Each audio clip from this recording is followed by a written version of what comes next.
पांढरी शुभ्र अशी आणि कढई भरून फुलणारी ही जोड गव्हाची म्हणजे खपली गव्हाची कुरवडी आपण अतिशय पारंपरिक पद्धतीने म्हणजे आपल्या आई आणि आजी करत होते का नाही, अगदी त्या पद्धतीनं करणार आहे. कारण अशा पद्धतीनं आजकाल लोप पावत चाललेले आहेत. म्हणून खास व्हिडिओ मी घेऊन आलेले आहे की आठवणींना उजाळा पण मिळेल आणि पूर्वी आपल्या आई आजी किंवा सासूबाई आजसासूबाई कशा करत होत्या ह्या कुरवड्या आणि त्या इतक्या सुंदर, इतक्या हलक्या फुलक्या पांढऱ्या शुभ्र कशा होत होत्या ह्याचंसुद्धा आपल्याला गमक कळणार आहे.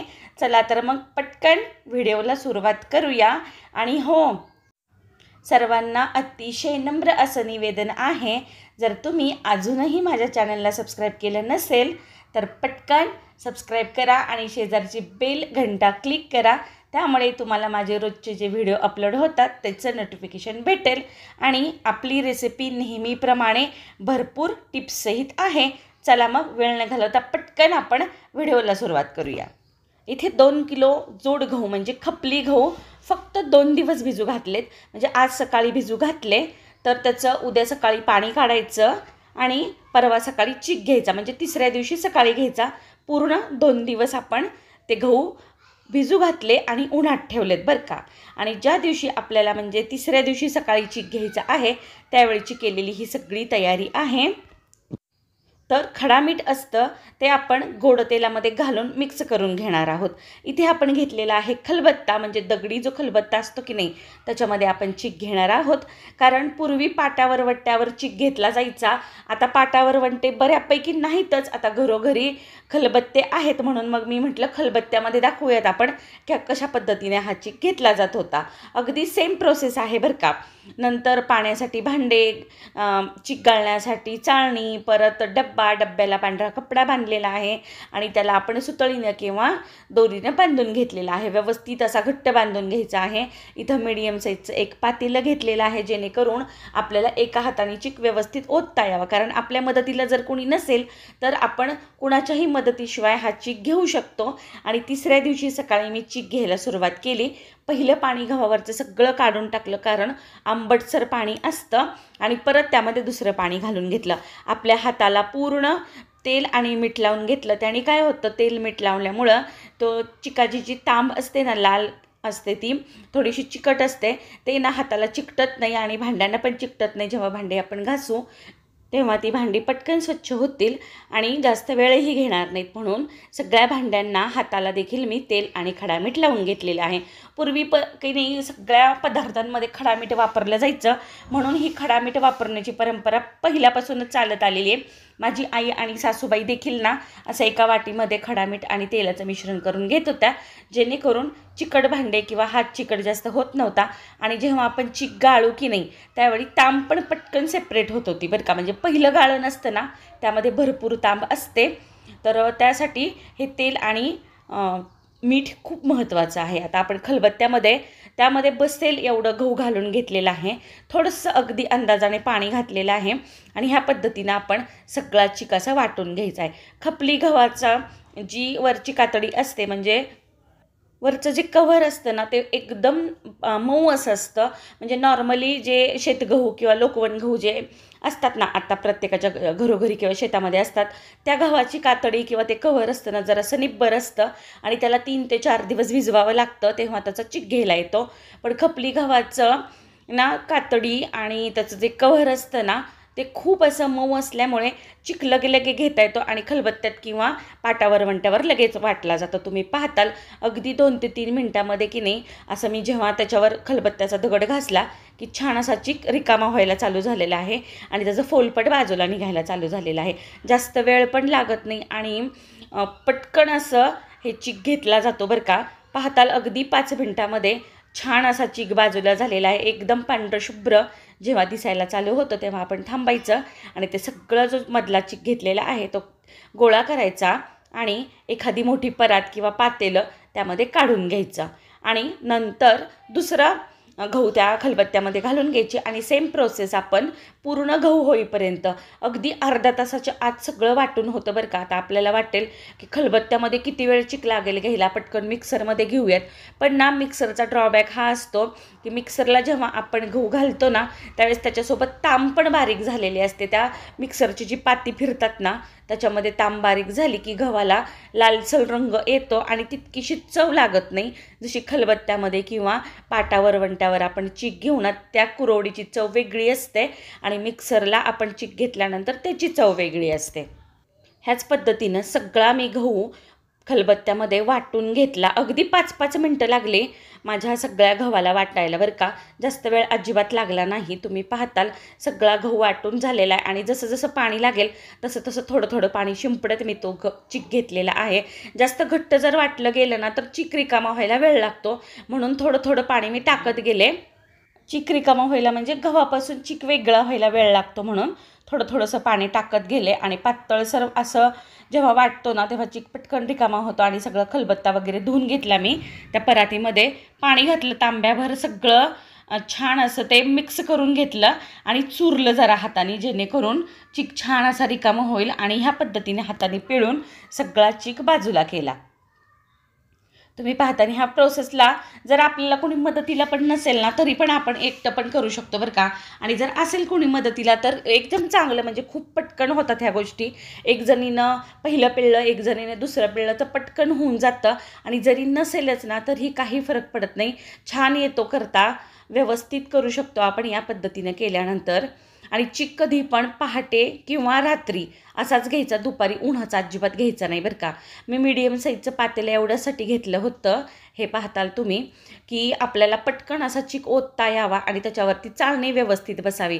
जर आपल्याला कोणी मदतीला असेल तर चाळणी धरू शकतं आणि जर नसेल ना तर मग ह्या पद्धतीचं चाळणीच्या साईजचं पातेलं घ्यायचं जेणेकरून त्याच्यावरती व्यवस्थित चाळणी बसते आणि आपण त्याच्यामध्ये चिक ओतू शकतो. आणि एकदा चाळणीनं गाळल्यानंतर परत आता आपण कपड्यानं गाळून घेणार आहोत, म्हणजे वस्त्रगाळ करणार आहोत.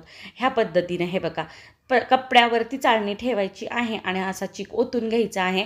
तुम्ही पाहताल अशी आपण ते तेल आणि मीठ लावलेलं होतं ना त्यामुळे पटकन अशी ताम पण रिकामी होते आणि कपड्यावरती बसते, ती ताम खाली जात नाही. तेल आणि मीठ आपण वापरल्यामुळे आणि वरतीच बसते. आणि पहिल्यांदा जेव्हा चिक गाळतो ना तेव्हाच तांब आलेली असते, दुसऱ्यांदा आणि तिसऱ्यांदा चिक गाळताना तांब येत नाही. आणि पहिल्यांदा सगळा चिक गाळल्यानंतर ती कपड्यावरची सगळी तांब काढून घ्यायची आणि मगच दुसरा चिक गाळायचा, जेणेकरून फास्ट गाळला जातो आणि तांब पण चिकटत नाही. तांब चिकटली की चिक पण गाळताना वेळ लागतो, म्हणजे तांब चिकटून बसली कपड्याला की चिक खाली गळत नाही. त्यासाठी पटकन पहिली जी कपड्यावरती तांब आलेली आहे ती कशाने तरी काढून घ्यायची, कपडा छान असा एकदम प्लेन करायचा आणि मगच दुसऱ्यांदा चिक आपण गाळायचा. ही प्रोसेस खूप महत्त्वाची आहे बरं का. एकदा माझा सगळा चिक गाळून झाला आणि छान मी हाताने हलवत पूर्ण चिक वस्त्रगाळ करून घेतला. अगदी पहिला चिक जो असतो ना आपल्याला हाताला पण जाणवतो की खूप घट्ट जो होतो बरं का, पहिला निघतो तो चिक. आणि त्यातल्या त्यात खपली गव्हाचा जो चिक असतो म्हणजे जोड गव्हाचा, तो तर एकदम असा जास्तीत जास्त घट्ट असतो. तर तुम्ही पाहताल तांब आपली वर राहिलेली आहे. हे मी 3दा गाळून घेतलेलं आहे. जोपर्यंत हे गव्हाचं जे टर्पल असतं की नाही त्याचा मुटका होत नाही तोपर्यंत आपण गाळायचं. म्हणजे पहिल्या धुण्यामध्ये मुटका होत नाही, दुसऱ्या धुण्यामध्ये जरासा होतो आणि तिसऱ्यांदा धुतल्यावर एकदम चांगला मुटका होतो बरं का. आणि हा आपला सगळा गाळलेला चिक आहे. थोडीशी वर तांब दिसती आहे पण आपण पाणी बदलणार आहोत.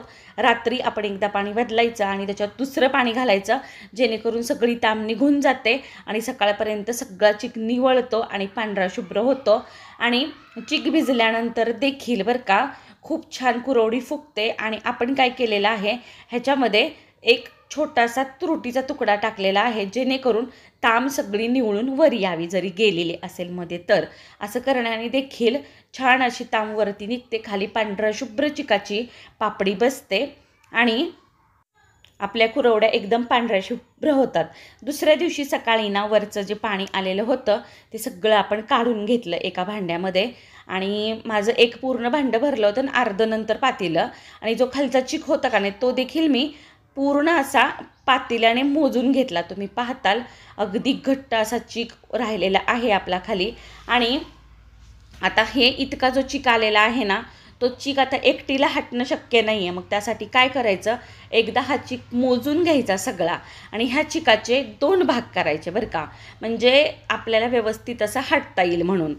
मी काय केलं, ह्याचं ह्या पातेल्याने चिक मोजल्यानंतर परत दुसऱ्या भांड्याचं माप घेतलेलं आहे बरं का. आता मी मोठ्या भांड्यातून परत छोट्या भांड्यामध्ये चिक ट्रान्सफर केला, जेणेकरून त्या भांड्याचं आपल्याला पाणी ठेवता यावं. आता ज्या भांड्याने चिक मोजला आहे तेवढंच पाणी मी उकळायला ठेवलं आहे. तुम्ही पाहताल अगदी छोटं पातेलं ठेवलं आहे आणि चवीनुसार मीठ घातलेलं आहे.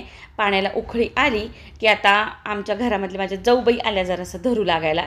चिकवतेपर्यंत धरल्या बरं का त्यांनी, कारण गॅसवर आहे. चुलीवर हटू शकतो आपण, पण गॅसवर थोडं उंच असतं म्हणताना मग त्यांनी हात लावला आणि मी एका हाताने चिक टाकला आणि एका हाताने हटला बघा. आता चाटूची पण गरज नाही आहे. ज्यांच्या घरामध्ये आता शहरी भागामध्ये चाटू नसतात, असे लाकडी उलथणे असतात की नाही, त्यांनी एकदम छान हटता आला बरं का माझा चिक. चाटू होता पण मी हे दाखवण्यासाठी उलथण्याने चिक हटून दाखवला. एका भांड्याचा अगदी भरकर्ण चिक असा आटला गेला बरं का.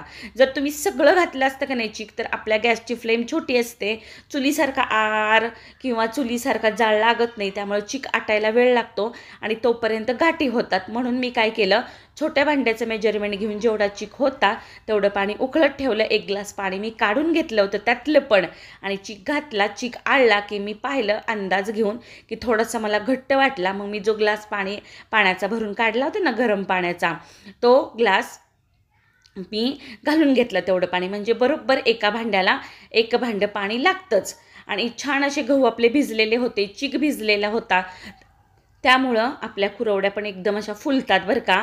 आणि हटताना पण अजिबात म्हणजे आजोरं पडलं नाही. म्हणजे काय आता तुम्ही म्हणणार अवघड पडलं नाही, आता आमच्याकडे आजोरं म्हणतात त्याला. आणि छान माझा चिक हटला गेला. ह्याच पद्धतीने मी दुसरा पण चिक हटला. म्हणजे मी दाखवण्याचा उद्देश हाच होता की शहरी भागामध्ये चुली नसतात किंवा मोठी भांडी नसतात, जागा कमी असते, अशा वेळेला आपण ह्या पद्धतीनं जर करून बघितलं तर कुरवड्या छान होतात. आणि खाली तवा ठेवला, तव्यावरती पातेलं ठेवलं आणि छान असं झाकण घालून 2-3दा मी त्याला मस्त असं फिरवून घेतलं, जेणेकरून छान असा चिक शिजावा. आणि चिक शिजल्याची खूण काय असते, हात आपला पाण्याचा घ्यायचा, म्हणजे हाताला पाणी लावायचं आणि ह्या पद्धतीनं गोळी करून घ्यायची आणि पाहायचं गोळी छान झाली की आपला चिक छान शिजला म्हणायचं बरं का.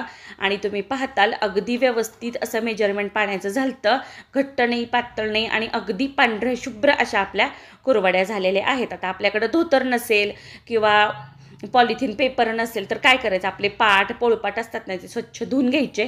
थोडेसे ओले पाहिजेत बरं का कुरवडी घालताना, त्याच्यावरती मस्त अशा सगळ्या कुरवड्या घालून घ्यायच्या. आणि तुम्ही पाहताल आपला चिक छान शिजल्यामुळं अगदी पहिली कुरवडी जी होती आपली घातलेली, ती 2-3 कुरवड्या घालेपर्यंत लगेच उलटली जाते. ही पण एक खूण आहे की चिक छान शिजलेला आहे. 2 दिवस छान अशा कडकडीत उन्हात वाळवून घेतल्या, अजिबात रंग बदलला नाही, पांढऱ्या शुभ्र आपल्या कुरवड्या झाल्या. चला आता आपण तळून बघूया. कडकडीत तेल गरम करून घेतलं आणि तुम्ही पाहताल कढई देखील कमी पडती आपली कुरवडी फुलल्यानंतर. आणि खपली गहू असल्यामुळे अगदी खुसखुशीत होतात, चविष्ट होतात. आता ही गोष्ट जी आहे ना खपली गव्हाची, ही अनुभव घेतल्यानंतरच कळते बरं का की साधे गहू आणि खपली गहू ह्यामध्ये काय फरक आहे. नेहमी आपण रव्याची, तांदळाची किंवा साध्या गव्हाची कुरवडी करतो. एकदा नक्की 1 किलो गहू तरी आणून ह्या पद्धतीनं खपली गव्हाची कुरवडी करून बघा. अगदी 3 ते 4 दिवसात ही कुरवडी तयार होते. 2च दिवस भिजवायला लागतात. 3ऱ्या दिवशी चिक घ्यायचा आणि 4थ्या दिवशी चिक कुरवडी घालून घ्यायची. आणि 1च दिवस कडकडीत ऊन असेल तर वाळते, 2ऱ्या-3ऱ्या दिवस लागतच नाही आणि छान अशा टम्म फुगलेल्या कुरवड्या तयार होतात. अगदी तरी मी छोट्या छोट्या कुरवड्या घातल्या होत्या, कारण आपला चिक छान असा भिजला होता आणि छान शिजला होता. चिक तिथं फुलला ना, तेव्हाच लक्षात आलं होतं की आपला चिक छान भिजला होता. तुम्ही पाहताल माझ्या 4 ते 5 कुरवड्या अगदी व्यवस्थित अशा टम्म फुगलेल्या आहेत. आणि एकदम पाणी व्यवस्थित पडल्यामुळे, म्हणजे जास्त पातळ नाही जास्त घट्ट नाही, त्यामुळे कुरवडी तेल देखील पित नाही बरं का. जर कुरवडीच्या चिकाला पाणी जास्त झालं तर एकतर ती चपटी होते आणि तेल जास्त पिते. तुम्ही पाहताल अगदी तारा आपल्या सेपरेट झालेल्या आहेत आणि हातावर जेव्हा आपण बघू तेव्हा या पद्धतीची कुरवडी होते. तर चला तर मग नक्की करून बघा ह्या पद्धतीची कुरवडी खपली गव्हाची. पद्धत थोडीशी हार्ड वाटते, म्हणजे जास्त कठीण वाटते, पण एकदा करायला लागला की ती सोपी वाटेल. आणि एकदा चव नक्की घेऊन बघा आणि केल्यानंतर मला कमेंट करायला विसरू नका. चॅनलला सबस्क्राईब केले का नसेल केलं तर पटकन करा. परत भेटू नवीन व्हिडिओसोबत. तोपर्यंत मनापासून सगळ्यांचे धन्यवाद.